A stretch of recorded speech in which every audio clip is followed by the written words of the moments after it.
The golden light of the chandelier cast shadows across my mother's birthday cake as we gathered around the dining table.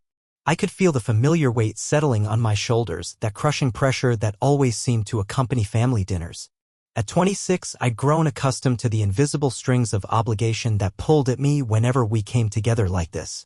My sister Brenda sat across from me, her perfectly manicured nails tapping against her wine glass, that familiar entitled smile playing on her lips. For years, 3 years and counting, I'd been paying half her rent. Every month, without fail, watching my bank account drain to keep her comfortable in an apartment she couldn't afford on her own. It was just another unspoken expectation in our family dynamic.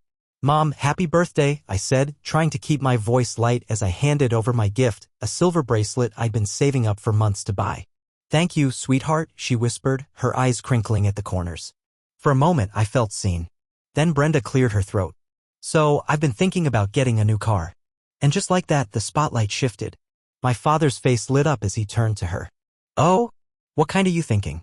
"Something reliable but cute. Maybe a Honda Civic? But I'll need help with the down payment." I felt their eyes before I saw them, my father's expectant gaze boring into me.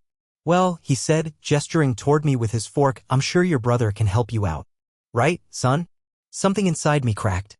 The years of silent compliance, of being the family ATM while watching Brenda receive endless praise for the smallest achievements, crystallized into a single moment of clarity. "No," I said quietly. "I can't." The table fell silent. My father's expression hardened. "What do you mean you can't? Your sister needs help." "I'm already paying half her rent, Dad. Every month. For 3 years. So? That's what family does," he scoffed, as if my financial sacrifices were nothing more than expected tribute. "Don't be selfish." That word, selfish, hit me like a physical blow. I'd worked 60-hour weeks, postponed my own dreams, lived in a cramped apartment so Brenda could have her spacious downtown flat with the view she deserved. "Your sister has always needed a little extra help," my father continued, his voice rising. "She's special. She's my golden child." And there it was, the truth I'd always known but never heard spoken aloud. I looked at Brenda, smugly sipping her wine, secure in her position as the favored one. I looked at my father, his face flushed with defensive anger. I looked at my mother, eyes downcast, unwilling to challenge the dynamic that had defined our family for decades. In that moment, something shifted inside me. The ATM was closing. The bank of Big Brother was shutting down. As the argument escalated around me, I felt strangely calm, like I was floating above the scene, watching a chapter of my life come to its inevitable end. The drive home from my mother's birthday dinner felt longer than usual, the weight of what I'd done sitting heavy in my chest. I'd finally stood up for myself, refused to keep funding Brenda's lifestyle. I knew there would be consequences, but I wasn't prepared for how quickly they'd arrive. My phone started ringing before I even reached my apartment. Dad's name flashed on the screen, and against my better judgment, I answered. "You've made a serious mistake," he said, his voice cold and unfamiliar. "If you think you can embarrass your sister like that and walk away, you're sorely mistaken." "Dad, I can't keep doing this. I have my own life." "That car you drive," he interrupted. "The one I helped you get? I'm selling it tomorrow." My stomach dropped. "You can't do that. It's in my name." His laugh sent chills down my spine. "Watch me." He wasn't bluffing. The next morning, I discovered he'd posted my car for sale online, using old spare keys to photograph the interior.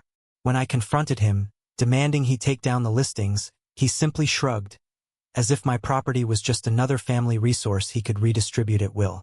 But what came next shattered what little trust remained between us. A week later, an official-looking envelope arrived at my door. Inside was documentation for a $7,000 title loan against my car, a loan I never applied for. There, at the bottom of the page, was my signature, or rather, a forgery of it. I stood in my kitchen, hands trembling as I stared at the paper. My own father had committed identity theft against me. The betrayal burned like acid in my throat. When confronted, he didn't even deny it. "You owed this family," he said matter-of-factly. "If you won't help your sister voluntarily, we'll find other ways." The loan company wouldn't budge. The paperwork looked legitimate, and they had already disbursed the funds. To my horror, I discovered Dad had already given that money to Brenda for a down payment on her new Honda. I spent 3 days in a fog of disbelief, talking to lawyers who quoted fees I couldn't afford. In the end, there was only one solution that wouldn't ruin my credit or lead to criminal charges against my own father. Sell the car, pay off the fraudulent loan, and cut my losses. The day I handed over my keys to a stranger was the day I truly understood that the threads connecting me to my family weren't made of love. They were financial chains designed to keep me in place. As I watched my car drive away, taking with it $3,000 of equity I would never see again, I felt a strange sense of lightness beneath the anger and grief. Every severed financial tie was a step toward freedom. I might have been walking home in the rain that day, but for the first time in my adult life, I was walking on my own terms.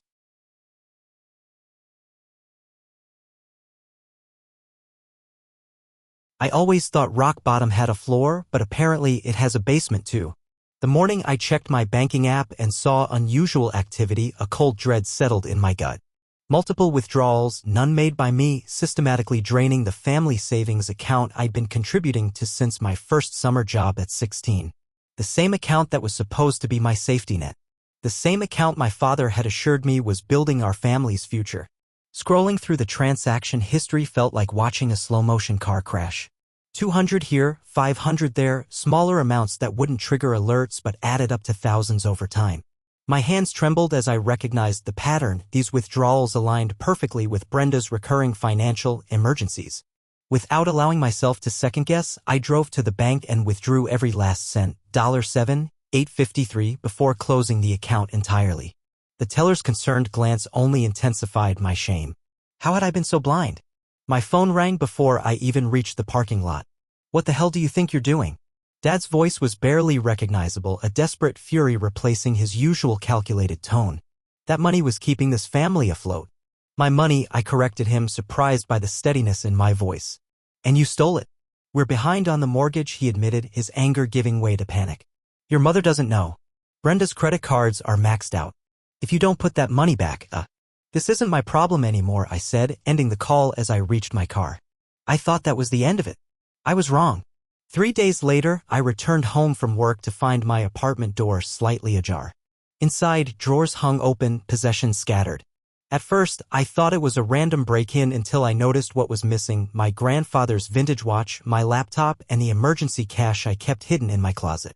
The building manager confirmed what I already suspected when he reviewed the security footage. My father had used his spare key, the one I'd given him for emergencies. The betrayal was complete. The police officer who took my report looked uncomfortable as I explained the situation. Family matters are complicated, he said sympathetically, but he documented everything nonetheless. When I confronted my father, holding my phone with the police report number clearly displayed, something in him finally broke. I was going to pay it all back, he whispered, unable to meet my eyes as he handed over a box containing everything he'd taken. I just needed time. I watched him place my grandfather's watch on the table between us, the last family heirloom that held any meaning. I need every dollar you took, I said quietly. And then I need you to stay out of my life. As he counted out the money with shaking hands, I realized I wasn't just reclaiming my savings, I was reclaiming my future, one painful dollar at a time.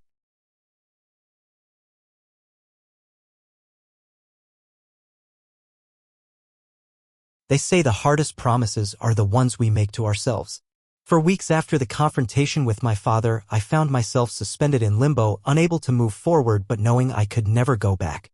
The decision to cut contact with my family wasn't made in a single moment of clarity, it was the slow accumulation of 1,000 tiny betrayals, each one eroding my foundation until nothing remained but scorched earth. Each night, I'd lie awake wrestling with the voices in my head. Society's voice reminded me that family is forever. My mother's voice insisted that blood is thicker than water. My own voice questioned whether I was being too harsh, too unforgiving. After all, wasn't family supposed to forgive each other anything? But forgiveness without change is just permission. And I had given permission for too long. It was during one of these sleepless nights, staring at my ceiling fan at 3 a.m., that I finally asked myself the question that changed everything. Would I allow anyone else, a friend, a colleague, a partner, to treat me the way my family had? Would I let anyone else systematically drain my accounts, steal my possessions, and then expect forgiveness with empty promises? The answer hit me like a physical blow. No, not for a second.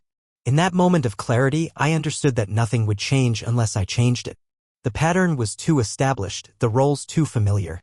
My father would continue to manipulate, Brenda would continue to drain resources, and I would continue to be the safety net until there was nothing left of me. I moved methodically after that. I found a new job across town, one that paid less but offered something far more valuable: distance. I broke my lease and found a small studio apartment in a building with actual security. I changed my phone number, email addresses, and deleted all social media. I even sold my car and bought a different model, knowing my father would recognize my old one on sight. The hardest part wasn't the logistics, it was the silence that followed. The absence of chaos felt foreign, almost uncomfortable. No more 2 a.m. crisis calls. No more small loans that were never repaid. No more walking on eggshells around family gatherings. The calm I'd created felt both liberating and terrifying. Sometimes, in weak moments, I'd wonder if I'd made the right choice. If cutting them off completely wasn't an overreaction. But then I'd remember the look in my father's eyes as he counted out the money he'd stolen from me, not with remorse for his actions but with desperation that his safety net was disappearing. Healing came slowly, in small increments. The first night I slept through until morning. The first time I checked my bank account without anxiety clenching my stomach. The first genuine laugh I shared with a new friend who knew nothing of my past. I was building something new on my own terms, a life with boundaries so solid they could withstand any storm. And in the quiet moments, I finally began to hear my own voice, uninterrupted by the needs and demands of others.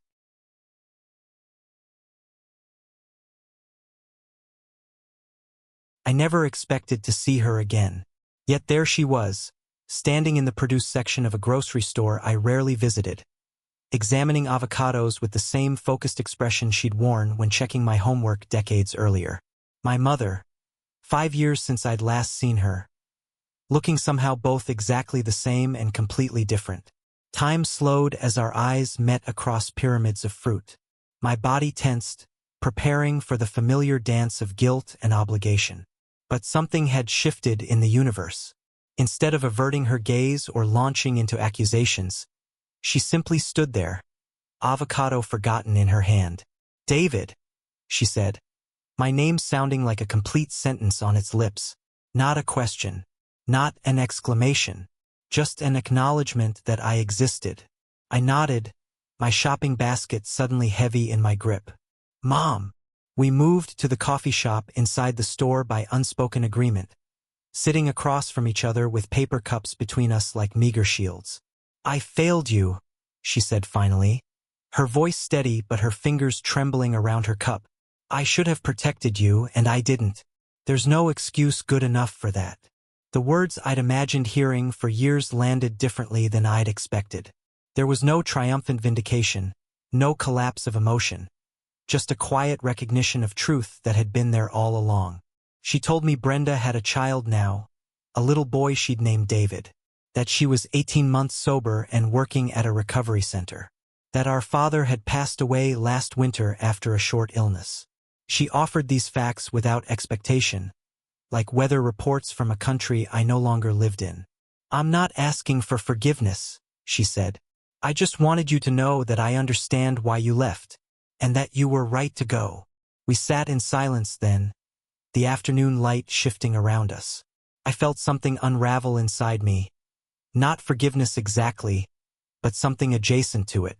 A recognition that the people who had hurt me weren't cartoon villains but flawed humans carrying their own inherited wounds. Walking to my car afterward, I realized that healing isn't about dramatic reconciliations or perfect closure. The fantasy I'd harbored of my family suddenly transforming into the support system I'd needed was just that, a fantasy. Real healing came from choosing myself, from building boundaries strong enough to protect the life I'd carefully constructed. The truth was both simpler and more profound than I'd imagined. Family isn't just DNA and shared history. Real family is found in the people who value you consistently, who love without tallying debts, who support without conditions. As I drove home to my quiet apartment, past the neighborhood where friends would be gathering later for our weekly dinner, I understood that I hadn't just survived losing my family of origin. I had thrived by finding my family of choice. And in that discovery lay a peace more genuine than any forgiveness could provide.